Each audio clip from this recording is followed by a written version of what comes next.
Good afternoon. Am I audible? Can you hear me at the back? Is this working? Excellent. So welcome, ladies and gentlemen. It is a great pleasure for a Yorkshireman to welcome a fellow Brit from the Northeast. Unfortunately, it's Newcastle. So for those Brits in the audience, you know it's a challenge, but I think Sylvain Brochard has deliberately done this, put up a Yorkshireman to welcome somebody from Newcastle. But it is a real pleasure to welcome this man who has inspired many dreams. And the dream is that of winning Britain's Got Talent. The best show in the world. It is, jokes apart though, I mean, it is an absolute inspiration for a large number of young people, adults with disabilities, who have then gone on to think, yes, I can do it, you know, it's something I can achieve. And certainly within this conference, we've had some of those real moments. Certainly yesterday, we had Farida. Today, we had an earlier session with Bryce, and that was a light bulb moment for me, that you want to do it, but you want to do it in style as well, you know? So it is with great pleasure that I welcome thee. And so be prepared. Be prepared to be entertained and be enlightened. So please put your hands together and welcome Mr. Lee Ridley.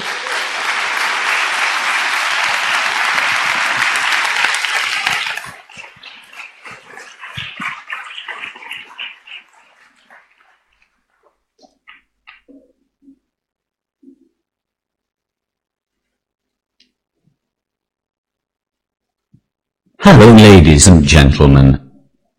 I'd like to thank everyone for coming. I know you are all usually watching something on Netflix at this time, so I appreciate you giving me your attention. Luckily for me, I can still watch it on my iPad while I talk to you. Anyway, I'm sure you don't want to listen to my monotone voice all of the time. That is why I have brought my friend along with me today. Her name is Lucy, and I'll introduce her in a moment. Basically, I thought it would be nice if Lucy asked me some questions, which I would then answer for you.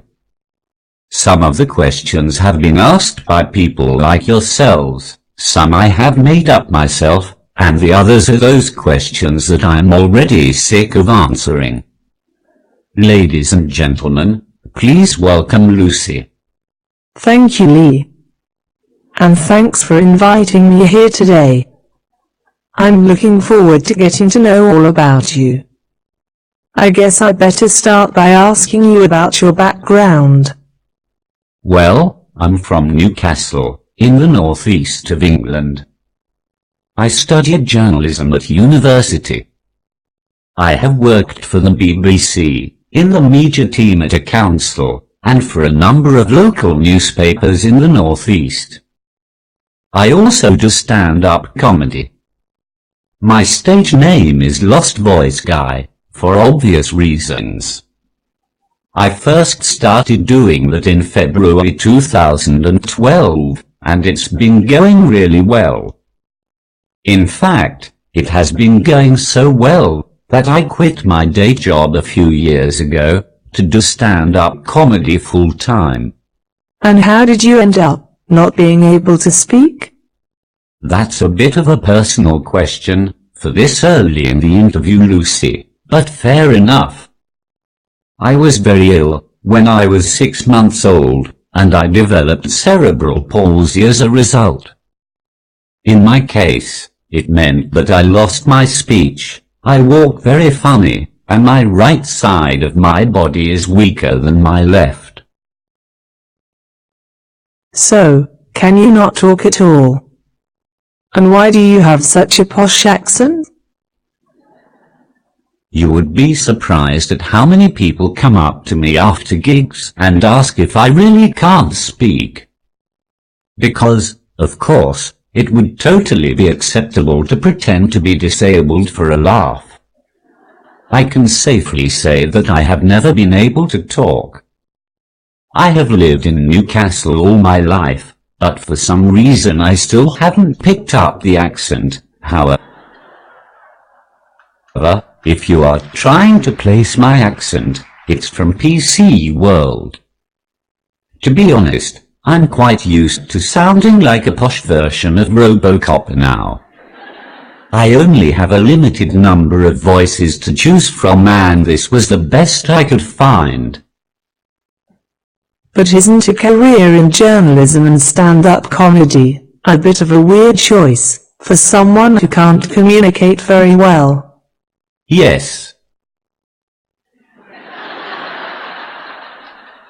Are you going to elaborate on that? I guess I just never saw my disability as something that could hold me back. I've always loved writing and being a journalist was the only career that I ever wanted to do. I was lucky that I had a great English teacher who taught me to follow my dreams. I'll never forget how much he pushed me to achieve my best. Obviously I hated him for it at the time. But now I can appreciate what he did for me. Don't get me wrong. I knew that getting a job in journalism would be harder because of my disability. I didn't see that as a reason not to try though. I guess I just had my heart set on it. I was lucky to have very supportive family and friends too. I wouldn't be here today if it wasn't for them. They never stopped me from doing what I wanted, and were always the first to help out. Like I said, I never saw my disability as a barrier to doing anything. I was always going to be a journalist, I was always going to go to university, and I was always going to be independent. My disability is a big part of me, but I've never let it rule my life. Some people would say that's brave or courageous. But I don't believe it is. And I hate being called that. There's plenty of people who deserve to be called brave, more than I do. I'm just a guy, trying to get on with his life. As for why I decided to try stand-up comedy, I guess I'm just a bit mental. What is it like living with cerebral palsy?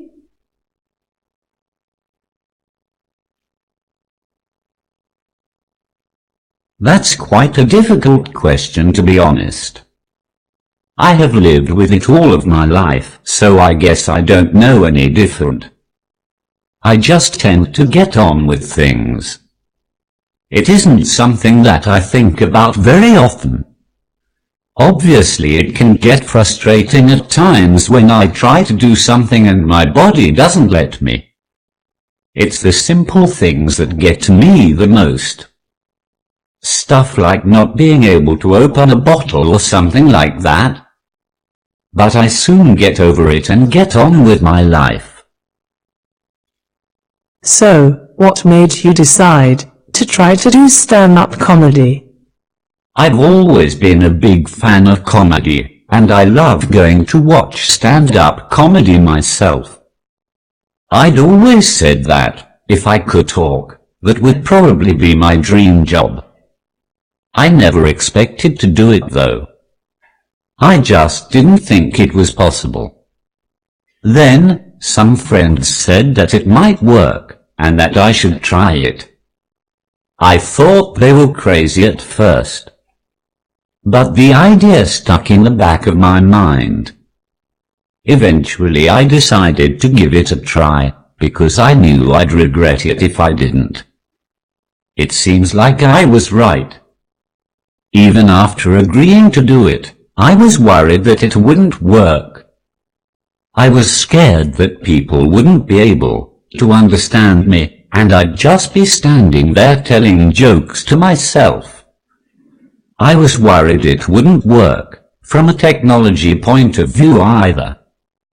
Once my first gig was out of the way though, I was much more confident about it all. What are the main things that inform your material, in terms of subject matter and specific topics? How would you describe the humor of a typical Lost Voice Guy show? My humor is very dark and twisted, I would say. I am influenced a lot by comedians such as Ross Noble and the League of Gentlemen, which explains a lot. I mostly concentrate on my disability and the funny side of it. I enjoy taking the mickey out of myself. I realize that this may make some people feel awkward, but I think that helps me. Because I base it on myself, I think I get away with it more. When people realize this, they tend to come on side. How do audiences react when they realize you use a communication aid? I think it varies really. A bit like it does in real life. Sometimes you can hear the gasp come from the audience when I walk onto the stage. I think that helps though, because they don't know what to expect. So when I hopefully make them laugh, I think they enjoy it more. It can't get any worse than in real life, when people think I'm deaf as well, and insist on writing everything down. Or start shouting at me for no reason. By getting up on stage, I'd like to think that I'm educating people, that disabled people are just the same as everyone else. I honestly believe that some people think that disabled people aren't allowed a sense of humor. Obviously I don't really care what they think, but if it helps change someone's view, then it must be a good thing. What's been the hardest thing for you in pursuing a career in comedy?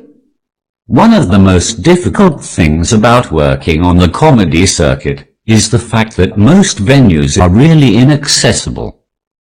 Most of them are up 3 flights of stairs, or down in a tiny basement. So, sometimes it's a real struggle for me to get into the venue, never mind get up on stage and perform.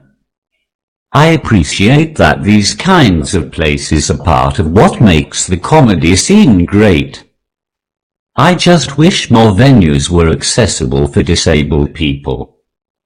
After all, comedy should be for everyone. Have you given much thought to having a custom-made voice, to do various tones or emphasis on words, to enhance your act? I'd love to have a voice that isn't as posh as this one, although I think it makes it funnier. I've thought about having a Geordie accent, but I'm not sure if I would like it or not. I've sounded similar to this all my life, so it would sound weird, I think. I definitely want to use different tones and stuff, if I can, in the future. I just think I can't express myself properly by only using this voice. It's very hard to sound excited or sarcastic, for example. I guess it all depends on what the technology has in store for us. You won Britain's Got Talent. Can you tell us more about that? Yes. Yes, I did. Thanks for reminding me. I'd completely forgot all about it. The main reason I decided to audition for Britain's Got Talent was obviously to meet Ant and Dec. But I also did it because I thought it would help me develop as a performer. A lot of my comedy idols have stepped out onto that stage at the Hammersmith Apollo, so I thought it would be nice to follow in their footsteps. The whole experience was amazing from start to finish. It was so much fun appearing on the show, and it was great to perform in front of such a lovely audience. I made some really good friends by doing the show, and the reaction from the general public was phenomenal. Of course, I never expected to win it. In fact, I had to cancel my summer holiday because it clashed with the final. It was definitely worth it though. I think the look on my face when I won said it all. How much has winning Britain's Got Talent changed your life? Well, obviously, I'm a lot richer for a start. But please don't tell the Department of Work and Pensions. Seriously though, winning the show has changed my life in so many ways. I'm busier than I ever was before, as a comedian. I'm going on a nationwide tour, and I'm also writing a book. The general public have been so supportive as well.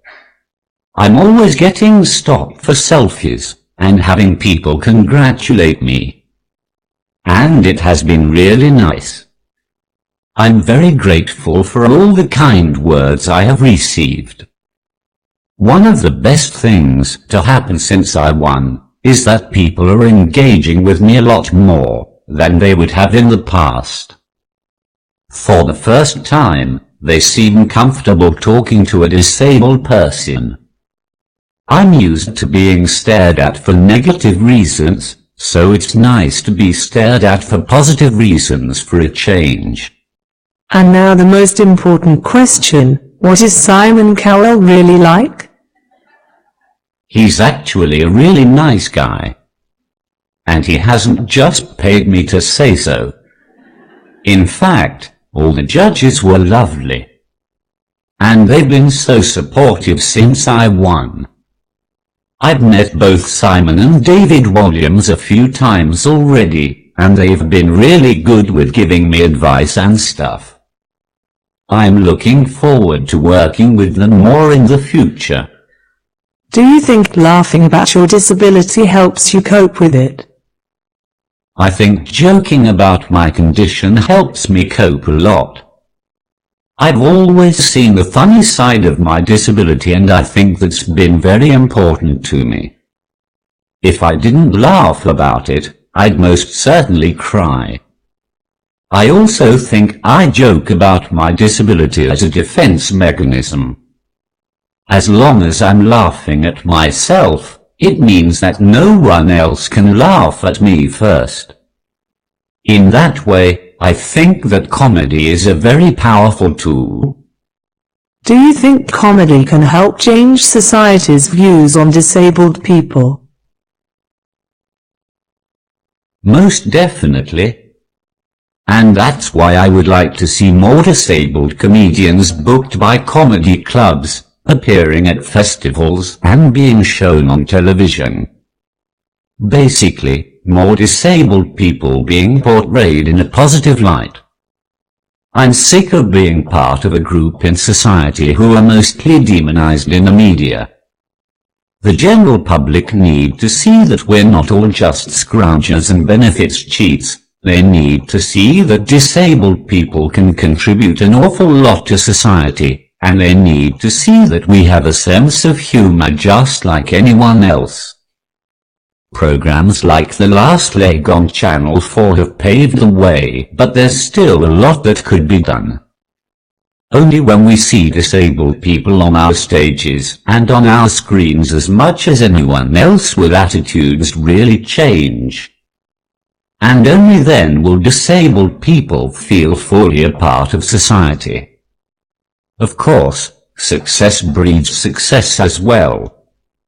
It would be nice for every disabled child to realize they have the opportunity to do whatever they like when they grow up.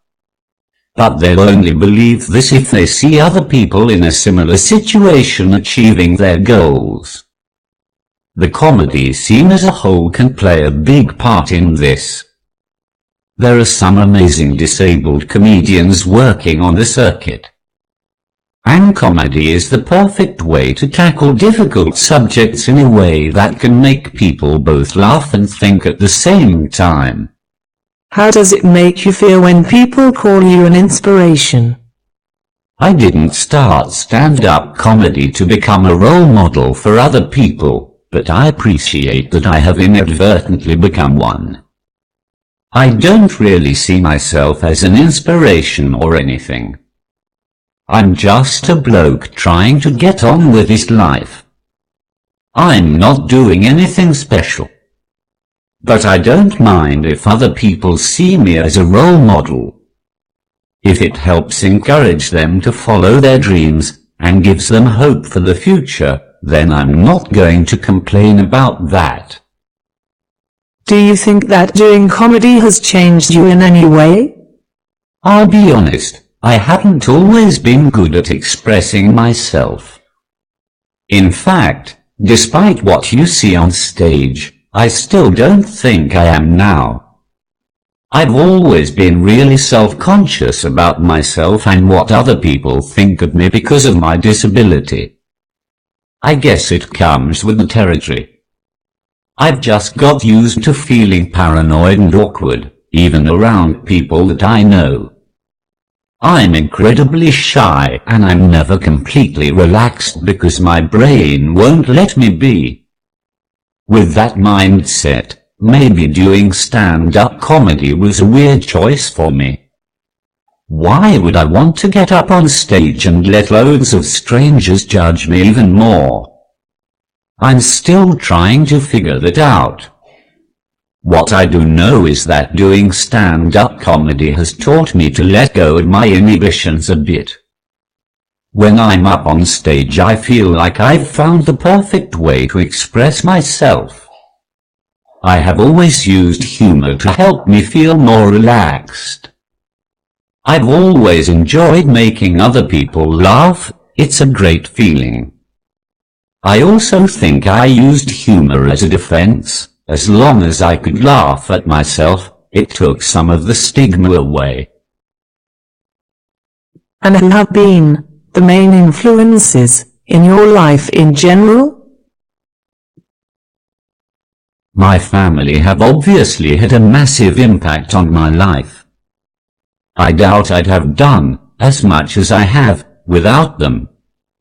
I'm lucky that I have such a close family who are always willing to lend a hand when I need it. I would like to think that they have brought me up well. My friends are a very important part of my life too. Once again, I wouldn't be where I am today without their support. I have always listened to them and respected them, and that has helped me get through a lot. My English teacher at school has also been a big influence on me. He knew I had the potential to do whatever I wanted to do, and he always believed in me. He was always pushing me to do the best that I could. I will always be grateful for that. It is nice to have someone like that to help you achieve your goals. The faith that he showed in me went a long way, and it still helps today. And where can people find out more about you, and where you are performing next?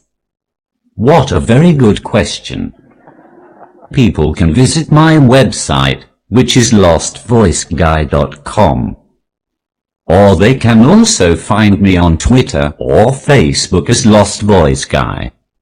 Thank you, Lee. You're a very interesting and intelligent guy. How nice of you to say so. I think that is enough from Lucy and myself. So now it's your turn. Does anyone else have any questions? Great. So, Lee's open for questions.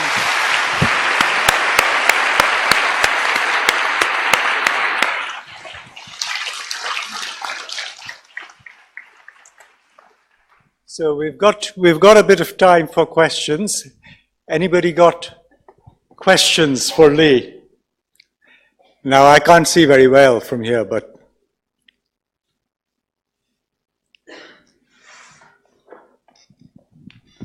Okay, I just have to know this. Comedy tour with Zach Anner. Possibility or not? Yes, please.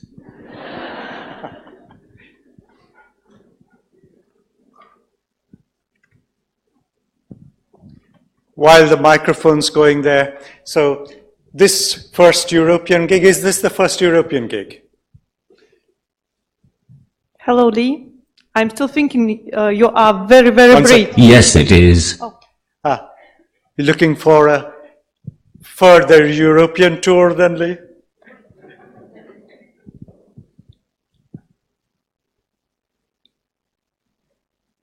Of course. I'm still thinking you are very, very brave. Hello, I'm from Russia, and I want to say thank you. It was it was lots of inspiration. And I want to ask you, who are your favorite stand-up comic? Sorry, who are your favorite? Did you get? He's got that. Any other hands?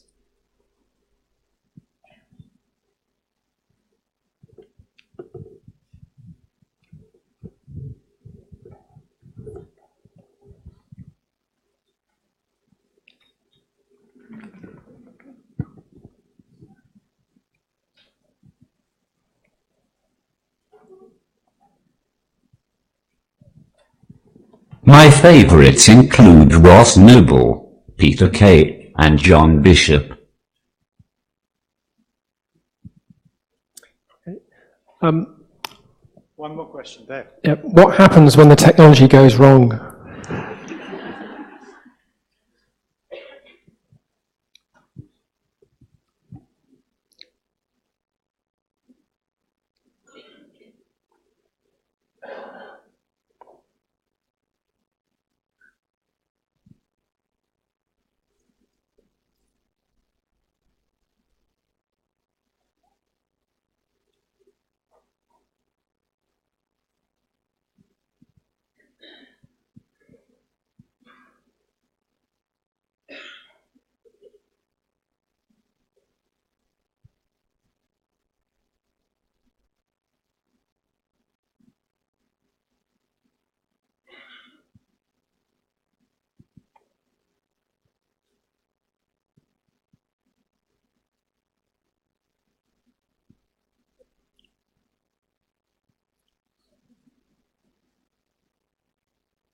I start to really panic, but thankfully it hasn't yet. You've probably just jinxed me.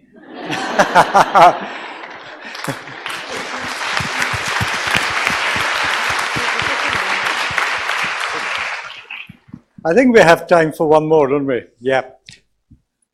Right at the end. Yeah, thank you very much. Did you have a kid's voice when you were a child?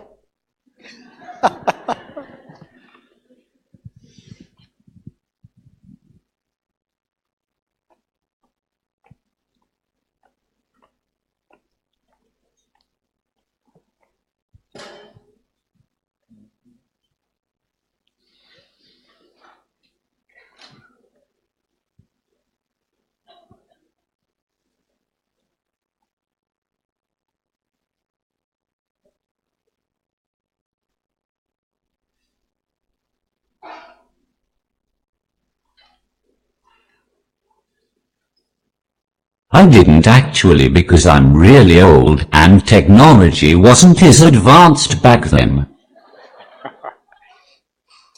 Well, I know, so I said it was the last question, but I've got a mate there, Olaf, who wants to ask another question, so we'll allow him. Thank you for this opportunity. Thank you so much for your talk, Lee. Talking about the topic of children, and we are people that deal with children, I wonder what is your experience in performing in front of children or interacting with children?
I've been really surprised at their reactions since I won Britain's Got Talent actually.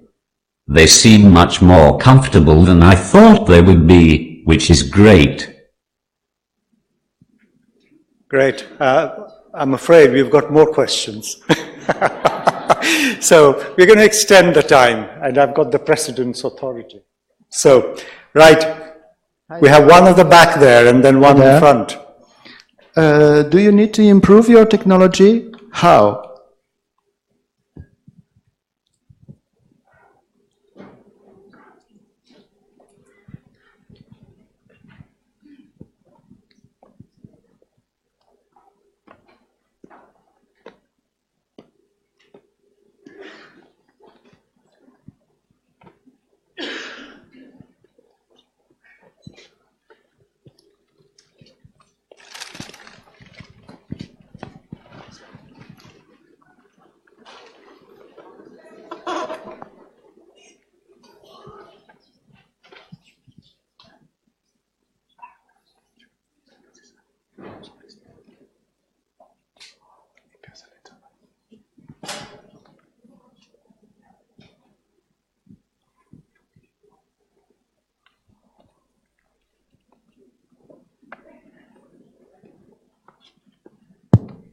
I'd love if I could just speak what was on my mind without a delay in typing, but you definitely don't want to read my mind sometimes.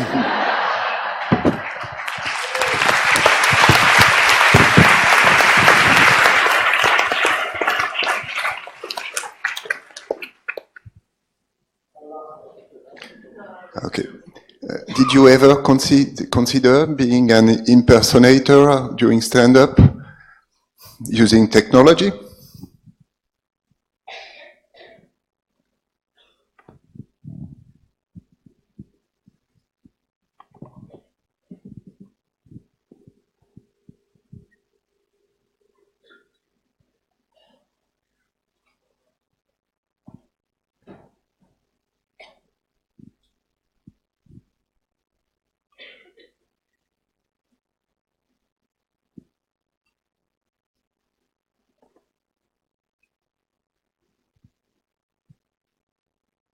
Yes, I did that in my last tour show and it went pretty well.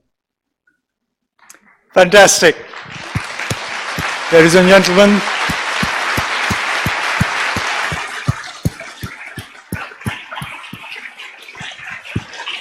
give it up for Lee Ridley, Lost Voice guy.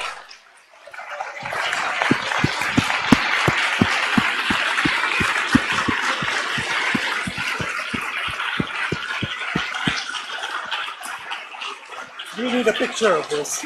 Huh?